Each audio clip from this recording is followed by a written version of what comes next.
Selamat siang teman-teman. Saya lagi di kaki Gunung Karimbi di daerah Sumedang, Jawa Barat. Nah, sekarang saya lagi sama teman-teman di sini. Ada Pak Babin, ada Bapak siapa? Iwan. Pak Iwan, terus Pak Ajang, terus Pak siapa?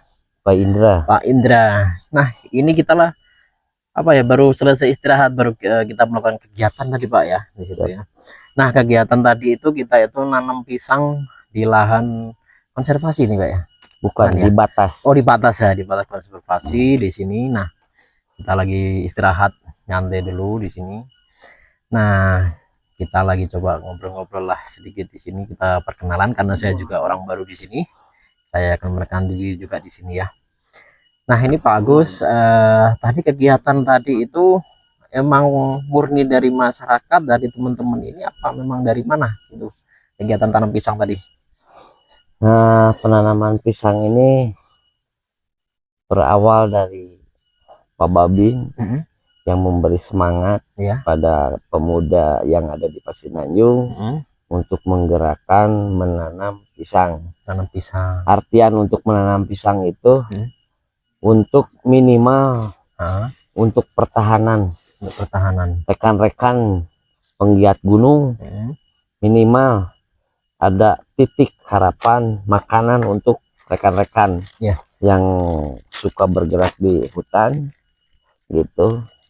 Nah, kami bergerak untuk menanam di batas antara tanah KSDA dan tanah warga untuk kami tanami pisang. Karena di KSDA itu tidak boleh ditanam selain pohon karambi. Oh gitu ya. Nah, kita lagi kebetulan sama Pak Babin juga ya, ini selalu ikut kemana-mana. Ini mau saya ke gunung mau kemana ini ikut terus di sini.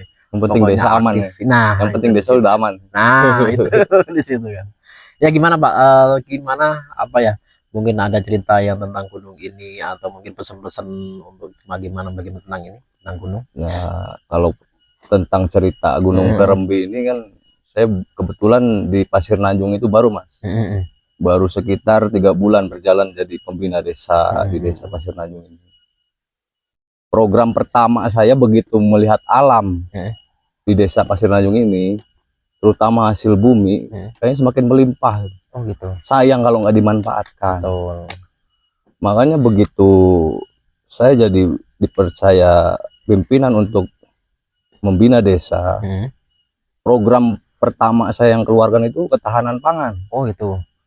Ketahanan pangan, terutama mengajak kaum milenial yang sudah tidak bisa, di mana ya, kaum milenial itu udah belum tahu lah, belum paham, nggak tahu paham megang pacul. Nah, berangkat dari situ, ayo kita mengajak kaum milenial, terutama masyarakat tuh untuk menanam. Ayo menanam. Kebetulan kita punya pasar sendiri Mas. Oh gitu. Punya pasar sendiri yang bisa, jadi harga bisa unggul lah. Oh. Kalau sudah ditanam sendiri apa Pak di sini selama jadi babinsa di sini? Untuk pertama itu baru pisang Mas. Baru pisang. Ya, baru pisang. Rencana itu ya banyak ya ketahanan pangan. Dan kemarin itu ya, apa kita nanam pohon angsana apa di gunung itu kemarin? Yaitu untuk warga masyarakat desa Pasir Nanjung khususnya, mungkin ayo kita menanam untuk masa depan anak cucu kita nanti. Dan untuk ketahanan pangan, ayo kaum milenial bisa menanam minimal nanam kangkung di halaman rumah. Betul.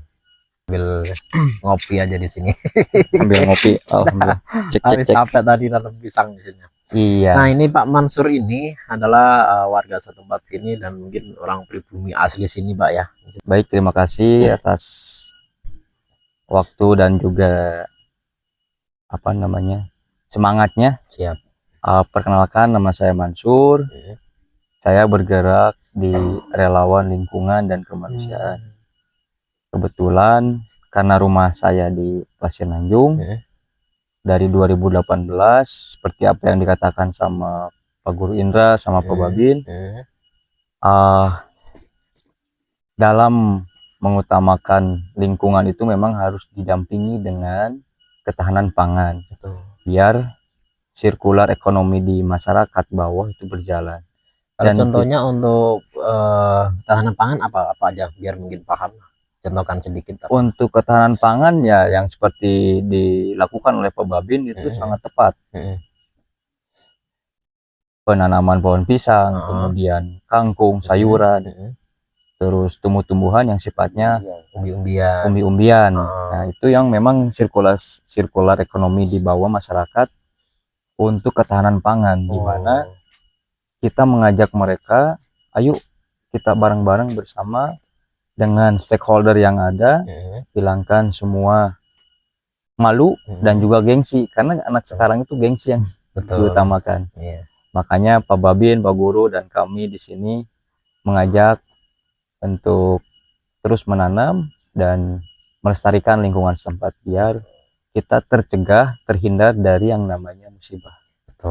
Kita hijaukan dulu hutan kita dengan keikhlasan kita, supaya hijaunya Gunung Pasir Nanjung terus terjaga, airnya, kejernihannya tetap terjaga, dan hilangkan siluman paralon. Itu yang lagi saya kondisikan sampai sekarang dari tahun 2016, bagaimana siluman paralon bisa hilang tapi warga bisa menikmati airnya dengan baik. Kalau siluman paralon itu maksudnya apa? Siluman paralon itu ya kalau anggapan anak-anak di sini, paralon-paralon yang ngambil air dari gunung, tidak teratur. Oh gitu. Nah itu memang harus ada aturan mainnya. Betul. Jadi jangan saling dulu memasang paralon di titik-titik air. Gitu. Makanya kenapa sungai yang ada di Pasir Nanjung bisa kering pada musim kemarau, karena dari pintu airnya sudah ditutup. Oh gitu. Dengan siluman paralon itu. Nah kami juga memohon kepada pemerintah yang terkait untuk bisa membantu. Betul. Bagaimana memecahkan solusi supaya desa pun bisa mengatur air yang ada di Gunung Pangarsisan. Oke, ini sedikit cerita dan edukasi dari teman-teman di sini, dari Pak Babin, dari Pak Guru, dari warga. Jadi edukasi ini sifatnya bukan hanya untuk warga sini ya, tapi memang untuk semuanya lah, dimanapun tempat di situ. Nah mungkin lain waktu kita akan jumpa lagi dan kita akan mungkin kapan-kapan saya bisa ikut lagi. Nah kalau ada ini, silakan biar nanti bisa apa ya, untuk teman-teman yang lain bisa tahu semua gitu.